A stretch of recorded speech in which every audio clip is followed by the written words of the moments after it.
दोस्तों, in this report and analysis में आपका स्वागत है।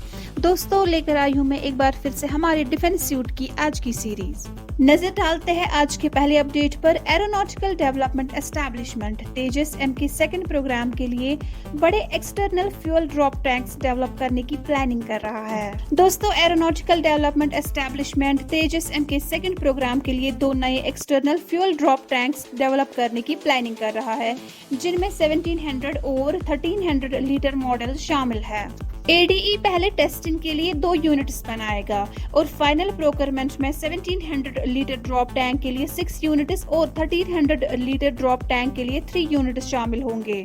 ये टैंक्स तेजस एम के सेकंड प्रोटोटाइप के साथ इंटीग्रेट किया जाएगा, जो फिलहाल डेवलपमेंट स्टेज में है। तेजस एम के 1 already 725, 800, 1200 litres external fuel tanks के साथ कंपैटिबल है।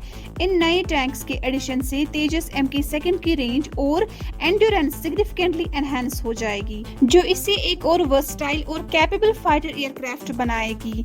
ये डेवलपमेंट तेजस एम के सेकंड की ऑपरेशनल इफेक्टिवनेस के लिए क्रूशियल है और इंडियन एयरफोर्स की इवॉल्विंग रिक्वायरमेंट्स को पूरा करने में मदद करेगी। अगले अपडेट में आपको बताते चले, डीआरडीओ मॉडिफाइड Su-30 Mk1 का इस्तेमाल करते हुए रुद्रम सीरीज मिसाइल और LRGB के लिए कंबाइंड ट्रायल्स करने की प्लानिंग कर रहा है। दोस्तों, India defence research and development organisation Su-30 Mk1 fighter jet को मॉडिफाई करके क्रूशियल वेपन ट्रायल्स की तैयारी कर रहा है।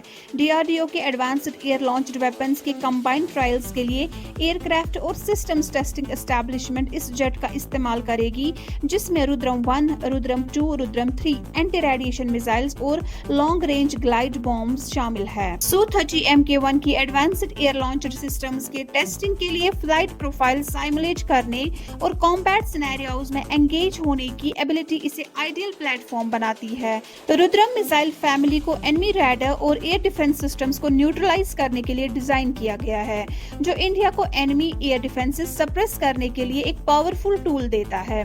ये ट्रायल्स इन वेपन सिस्टम्स की कंबाइंड ऑपरेशनल इफेक्टिवनेस को रियल वर्ल्ड कंडीशंस में टेस्ट करेंगे, जिसमें एनिमी रैडर और जैमिंग अटेम्प्ट्स को इवेड करने की एबिलिटी, टारगेट एक्यूरेसी मेंटेन करना और हाई लेथैलिटी डिलीवर करना शामिल होगा। दोस्तों, अगले अपडेट में आपको बताते चले, इंडियन ब्रह्मोस शोर बेस्ड एंटी शिप मिसाइल्स में ब्रूनी, मलेशिया और वियतनाम को इंटरेस्ट है।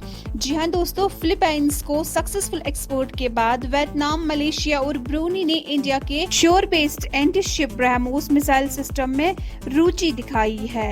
ये 3 साउथ ईस्ट एशियन देश इंडिया के साथ एडवांस्ड डिस्कशंस में है, जिसमें कई राउंड्स ऑफ नेगोशिएशंस हो चुके हैं। ये इंटरेस्ट ब्रह्मोस मिसाइल सिस्टम की बढ़ती डिमांड को दिखाता है, जो इंडिया और रशिया द्वारा ज्वाइंटली डेवलप किया गया है और अपनी सुपरसोनिक स्पीड, प्रिसिशन और वर्सटैलिटी के लिए जाना जाता है। साउथ चाइना सी, जो इन देशों के लिए स्ट्रेटेजिक इंपॉर्टेंस रखता है, इंडिया के डिफेंस एक्सपोर्ट्स के लिए एक ल्यूक्रेटिव मार्केट बन रहा है। इंडिया का डिफेंस एक्सपोर्ट के रूप में बढ़ता रोल उसके स्ट्रेटेजिक गोल से अलाइन होता है, जिसमें मिलिट्री पार्टनरशिप्स को मजबूत बनाना और आत्मनिर्भर भारत को प्रमोट करना शामिल है।